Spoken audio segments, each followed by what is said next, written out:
ایک نوجوان تھا، اس کی عادت تھی، بہت زیادہ گناہ کرتا تھا، تو لیکن اس کی ایک عادت تھی کہ وہ جو گناہ کرتا تھا اس کو اپنی کاپی میں درج کر لیتا تھا کہ آج میں نے یہ گناہ کیا ہے۔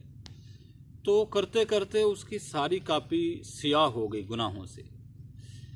تو ایک دن ایسے ہی اس کے پاس ایک عورت آئی، اس نے اس کو آگے کہا، بہت اچھے کپڑے پہن کے آئی، کہنے لگی کہ مجھے پیسوں کی ضرورت ہے تو میرے ساتھ اپنی حاجت پوری کر لو۔ اس نے کہا ٹھیک ہے۔ تو جب وہ اس نیت کے ساتھ بیٹھا تو اس نے کہا کہ دیکھ، میں کوئی غلط عورت نہیں ہوں، میرے بچوں کی بھوک نے مجھے یہاں تک پہنچا دی ہے۔ بس اس کی یہ بات اس کے دل میں ایسی اتری کہ دل میں ایک چوٹ لگی، اس نے اس کو کہا جا چلی جا، پیسے بھی لے جا۔ تو اس نے کاپی میں جگہ نہیں تھی، ایک طرف اس نے اس کو بھی لکھ لیا کہ آج کی تاریخ میں نے یہ نیک عمل کیا ہے۔ تو کیا ہوا کہ رات کو جب سویا تو خواب میں کیا دیکھا کہ ساری کی ساری کاپی سفید ہوئی پڑی ہے، ساری کے سارے گناہ دھلے پڑے ہیں، اور باہر ٹائٹل صفحہ پہ جو مین صفحہ ہوتا ہے اس کے اوپر لکھا ہوا ہے ان الحسنات یذہبن السیئات، کہ نیکیاں گناہوں کو ختم کر دیتی ہیں۔ جو تو نے آج نیک عمل کیا ہے، نیکی کی ہے، اس نے تیری زندگی کی پچھلی سارے گناہوں کو مٹا دی ہے۔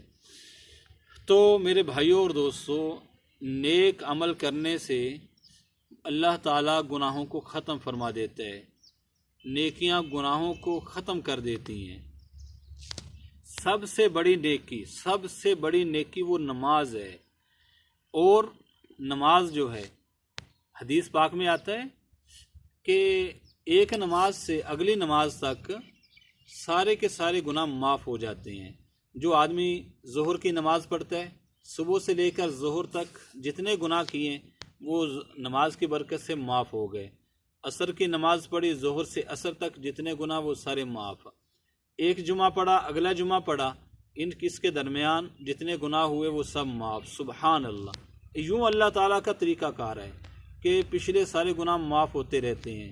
اللہ تعالیٰ ایسا بڑا سخی بادشاہ ہے، اس لیے ہمیں چاہیے کہ ہم نماز کی پابندی کریں۔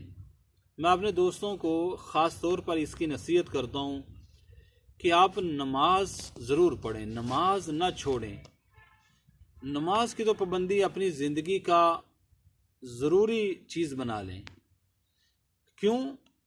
دیکھیں، حدیث پاک میں بھی آتا ہے، اور ویسے بھی نماز کی یہ طاقت ہے، علماء نے لکھا ہے کتابوں میں کہ ایک بندے کے اندر 100 قسم کی خامیاں ہیں، 100 عیب ہیں، 100 قسم کے گناہوں میں وہ مبتلا ہے۔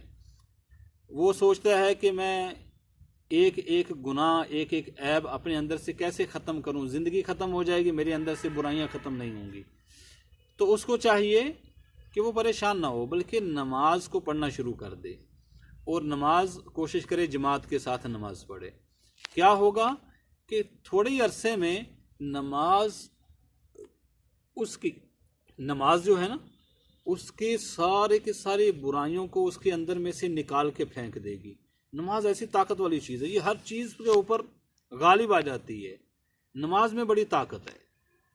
اور ایک حدیث پاک میں آتا ہے کہ شیطان بندے سے اس وقت تک ڈرتا ہے جب تک کہ وہ نماز پڑھتا رہتا ہے۔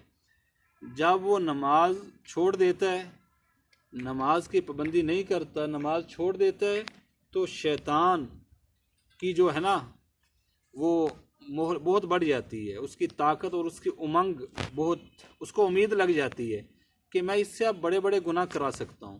لیکن جب تک بندہ نماز پڑھتا ہے اس وقت تک اس کو یہ پتہ ہوتا ہے کہ میں اس سے بڑے گناہ نہیں کرا سکتا۔ جب نماز چھوڑ دیتا ہے پھر بڑے بڑے گناہ کرانے کی کوشش کرتا ہے۔ اس لیے ہمیں چاہیے کہ ہم نمازی بن جائیں۔ اور اللہ تعالیٰ قرآن پاک میں بھی فرماتا ہے، کہیں اللہ فرماتا ہے کہ سچوں کے ساتھ ہو جاؤ، اور نماز کی تو اللہ تعالیٰ بار بار قرآن پاک میں نماز پڑھو، نماز پڑھو، 700 دفعہ کم و بیش اللہ نے قرآن پاک میں نماز کا حکم فرمایا ہے۔ اور اس کے علاوہ ہزاروں